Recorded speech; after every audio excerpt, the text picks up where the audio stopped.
സലഫിന്റെ മനഹജ് എന്ന് പറയുന്ന ഈ വാക്ക് പൊതുവെ ചില ആളുകൾ നിങ്ങൾ കേട്ടിട്ടുണ്ടോ, സലഫികൾ എന്നൊക്കെ പറയുന്നത്. ഈ മനഹജ്, ഈ മാർഗം പിൻപറ്റുന്നവനാണ്. അതൊരു പ്രത്യേക കക്ഷിയോ ഗ്രൂപ്പോ അല്ല, ഏതെങ്കിലും ഒരു പ്രത്യേക വിഭാഗത്തിന് പറയുന്ന പേരല്ല. മനഹജു സലഫ് എന്ന് പറയുന്നത് വിശുദ്ധ ഖുർആനും റസൂലുള്ളാഹി സ്വല്ലല്ലാഹു അലൈഹി വസല്ലമയുടെ ഹദീസും സഹാബികൾ മനസ്സിലാക്കിയതുപോലെ, മുൻഗാമികൾ മനസ്സിലാക്കിയതുപോലെ മനസ്സിലാക്കുക എന്നതാണ്. അതാണ് അതിന്റെ അർത്ഥം. അതല്ലാതെ അത് ഒരു പുതിയ മാർഗരീതിയോ പുതിയ വഴിയോ അല്ല. മാത്രമല്ല, ഒരാൾ സലഫി എന്ന് പറയുന്നത് ഒരു പ്രത്യേക കക്ഷിയുടെ ഭാഗമാണ് എന്ന് അറിയിക്കുന്നതിന് വേണ്ടിയാണ് എങ്കിൽ അവൻ സഹാബത്തിന്റെ മാർഗത്തിന് എതിരായിട്ടുണ്ട്. എന്താകട്ടെ, മനഹജു സലഫ്, മനഹജ് എന്ന് പറഞ്ഞാൽ മാർഗം എന്നാണ്, സലഫ് എന്ന് പറഞ്ഞാൽ മുൻഗാമികളാണ്.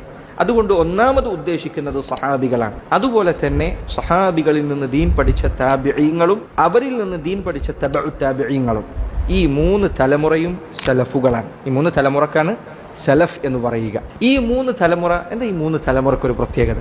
അള്ളാഹുവിന്റെ റസൂൽ സല്ലല്ലാഹു അലൈഹി വസല്ലം പറഞ്ഞു, ഖൈറുൻ നാസി ഖർനി, ജനങ്ങളിൽ ഏറ്റവും നല്ലവർ എന്റെ തലമുറയാണ്. റസൂലുള്ളാഹി സല്ലല്ലാഹു അലൈഹി വസല്ലമയുടെ തലമുറ എന്ന് പറഞ്ഞാൽ സഹാബികളുടെ തലമുറയാണ്. പിന്നീട് അവിടുന്ന് പറഞ്ഞു, സുമ്മല്ലദീന യലൂനഹും, അതിനുശേഷം ഏറ്റവും നല്ല തലമുറ അവരെ പിന്തുടർന്നു വരുന്നവരാണ്. അവർക്കാണ് എന്ത് പറയുക? താബിഈങ്ങൾ എന്ന് പറയുക. ഈ 3 തലമുറ ഖുർആനും ഹദീസും എങ്ങനെ അവർ മനസ്സിലാക്കി, എങ്ങനെ അവർ പ്രാവർത്തികമാക്കി, അങ്ങനെ മനസ്സിലാക്കുക.